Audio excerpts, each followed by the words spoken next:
They didn't knock like neighbors. They pounded on my door like a raid team. Four men in black stood shoulder to shoulder behind the HOA president, each one dressed in mismatched tactical gear with HOA cop patches that looked freshly ironed on. One of them, the tallest, held a black M4 rifle like he'd been dying for a reason to use it.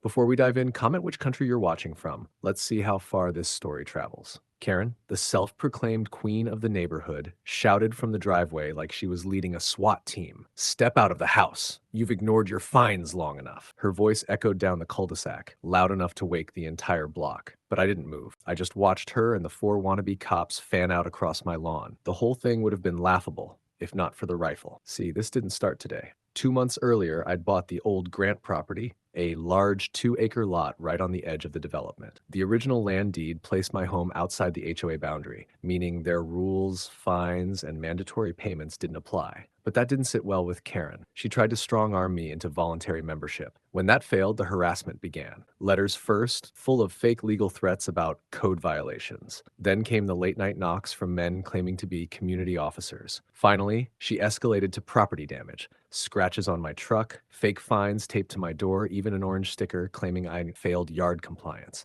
The problem for her was I document everything. Every visit, every voice, every badge number she made up. And when two of her so-called officers were caught snooping around my shed on camera, I sent the footage straight to the county sheriff's department. They confirmed what I suspected, an organized group of HOA members impersonating law enforcement to intimidate homeowners. I didn't tell Karen I knew. I wanted to see how far she'd go. And now, watching her march up my steps with four men in tactical gear, I had my answer. One of them barked, "Hands where we can see them." I stepped forward just enough to let my phone camera catch their fake patches and faces. "You sure you want to do this?" I asked calmly. Karen smirked. "You don't get to question authority, mister. These are my officers.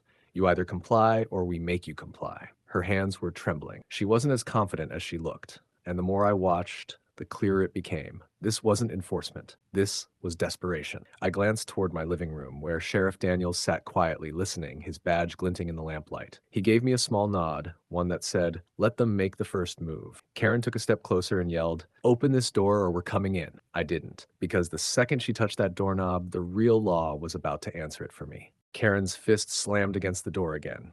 "Last warning, you have 10 seconds before we force entry." I stood back, calm as ever, because the truth was, it wasn't me she'd be meeting when that door opened. Sheriff Daniels rose slowly from the couch, his service badge clipped neatly to his belt. "Showtime," he murmured, rolling his shoulders like a man who'd done this 100 times before. Outside, one of the fake cops barked, "Breach it!" The moment the first boot hit the door, Daniels swung it open himself. The fake officer stumbled forward, losing his balance, and before anyone could blink, the sheriff's hand was already on his chest, spinning him around and slamming him against the wall. "County Sheriff's Office," he said firmly, voice like steel. "Drop the weapon. Now!" Karen's jaw dropped. "What? Wait, you're the sheriff?" Her voice cracked as the other three fake cops backed up, stammering like cornered kids. The one with the M4 tried to raise it, but Daniels moved faster, stepping forward, twisting the rifle down, and disarming him in one clean motion. The weapon clattered onto the porch. "Hands behind your head," Daniels barked. His deputies, who had been waiting silently around the corner,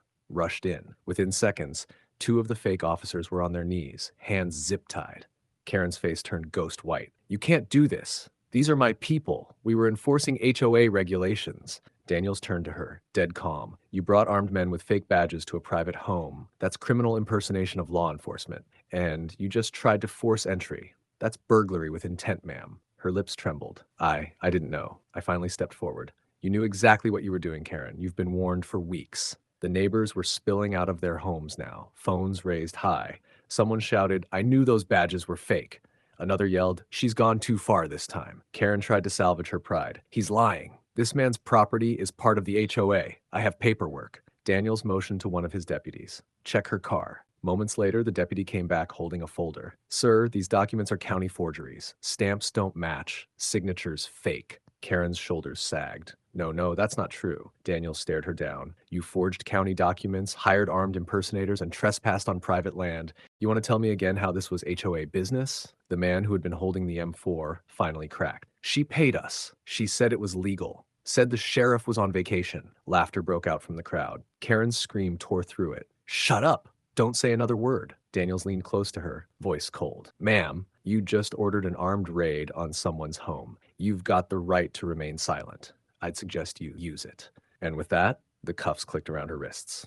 If you're enjoying this HOA story so far, like and subscribe because the story is only going to get better. The street was chaos. Sirens, flashing lights, neighbors whispering like they were watching a movie unfold in real life. But for me, it was simple. Justice was finally catching up with Karen and her fake army. Sheriff Daniels stood tall at the end of the driveway, radio in hand. "Run their IDs," he ordered. Deputies moved fast, collecting the fake cops one by one. Their cheap badges clinked as they hit the pavement. Karen, still cuffed, shouted over the noise. "You don't understand. I run this neighborhood. You can't just arrest me." Daniels turned, cool and sharp. "Lady, you don't run anything except a scam." A deputy popped open the trunk of her SUV and the real story spilled out. Boxes of fake HOA citations, forged letters with county seals, dozens of envelopes stuffed with cash and handwritten names of homeowners. The deputy whistled. "Looks like we've got ourselves a full-blown fraud operation." The neighbors gasped. One man pointed. "That's my name." "She fined me for having my truck parked too long." Another woman yelled. "She took $500 from me for a fence permit that never existed." Karen's face went pale. "Those were donations," she sputtered. Daniels crossed his arms. "You extorted your neighbors, forged legal documents, and armed unlicensed men. That's multiple felonies. Impersonation of law enforcement, fraud, and criminal conspiracy under Penal Codes 532 and 182. You're done." The biggest of the fake cops broke first. "We didn't know she was lying," he blurted, eyes wide. "She said the sheriff's office gave her authority to enforce community codes." Daniels glared at him. "You pointed an M4 at a deputy sheriff's son. Ignorance isn't a defense." Karen tried to lunge toward him, but the cuffs stopped her. "You can't take me in. I'll sue the county." I stepped forward, my voice steady. "Sue whoever you want, Karen. But you picked the wrong house to play cop at." The neighbors started clapping. Slow at first, then louder, until the whole street echoed with cheers. Cameras flashed. One man shouted, "That's what happens when you mess with the sheriff." Karen's eyes darted from face to face, realizing no one was on her side anymore. Her power, gone. Her fake cops, arrested. Her voice broke. "Please, can we just talk?" Daniels nodded to his deputy. "You can talk downtown." They guided her toward the cruiser. The red and blue lights painted her tear-streaked face as the crowd filmed every step. For once, Karen Holloway, the HOA tyrant, had no one left to order around. Karen was hit with felony impersonation, fraud, and conspiracy, sentenced to 6 years in state prison and fined $50,000. The 4 fake cops were charged with impersonating officers and unlawful use of a firearm. Each got 3 years behind bars and permanent bans from any security work. The entire HOA was dissolved by court order, and the county seized their fake enforcement gear as evidence. And as her convoy rolled away, I looked around at the neighbors, free at last from her fake authority, and thought, this neighborhood finally belongs to the people again. And that's how Karen and her fake cops learned the hard way. When you play pretend law on someone's land, you might just end up meeting the real one face to face. The end.